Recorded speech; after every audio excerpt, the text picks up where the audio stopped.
SSC 2026 পরীক্ষার্থীরা রয়েছে, তোমাদের খাতাগুলো টাকার বিনিময়ে লিখে দেওয়ার অভিযোগ এসেছে।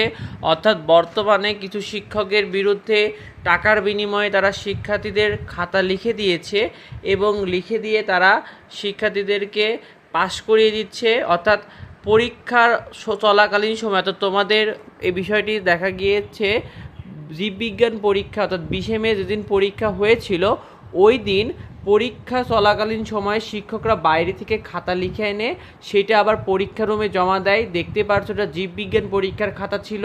জীববিজ্ঞান পরীক্ষার খাতা তারা বাইরে থেকে লিখে এনেছে এবং লিখে এনে সেটা জমা দিচ্ছে শিক্ষার্থীদের নামে, যাতে শিক্ষার্থী ভালো রেজাল্ট করে। এই বিষয়টাই উঠে এসেছে। দেখো কতজনের লিস্ট প্লাস কত নাম তারা লিখে এনেছে। দেখো তাদের লিস্টগুলো দেখো যে কতজনের তারা খাতা লিখে দিতে চেয়েছে। এইভাবেই আসলে চলছে। ঘটনাটি ঘটেছে কিন্তু কুষ্টিয়াতে। এই বিষয়টা দেখো, খাতা তারা লিখে দিয়েছে বাইরে থেকে এসে এবং এই বিষয়টা নিয়ে সরাসরি ধরা পড়েছে পরীক্ষার কেন্দ্রে যখন তারা খাতাটা জমা দিতে গিয়েছে এবং এই বিষয়টা তারা দীর্ঘদিন যাবৎ করে আসছে। অর্থের বিনিময়ে এসএসসি পরীক্ষার খাতা লিখে দিচ্ছিলেন শিক্ষকরা। এটা কিন্তু বুধবার 20 মেতে দুপুর 12:30টার দিকে তারা যখন জীববিজ্ঞান চলাকালীন ওই খাতাটা জমা দিতে গেছে তখনই কিন্তু মূলত এই বিষয়টা চোখে পড়েছে এবং এই বিষয়টা তারা ধরা পড়েছে।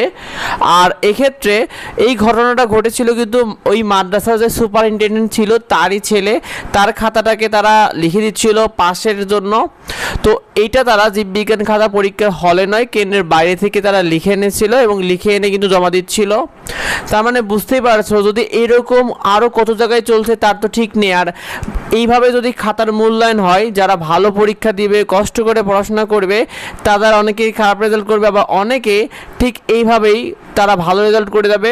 এই বিষয়টা আসলে অন্যায়। তোমরা কি বলো অবশ্যই কমেন্টে আমাদেরকে জানিও। আর এই ভিডিওটা বেশি তোমার বন্ধুদের মধ্যে শেয়ার করে দাও যাতে অন্যরা এই বিষয় নিয়ে বেশি বেশি মতামত জানাতে পারে। দেখা হয় পরবর্তী ভিডিওতে, পরবর্তী আপডেটে। ধন্যবাদ সবাইকে।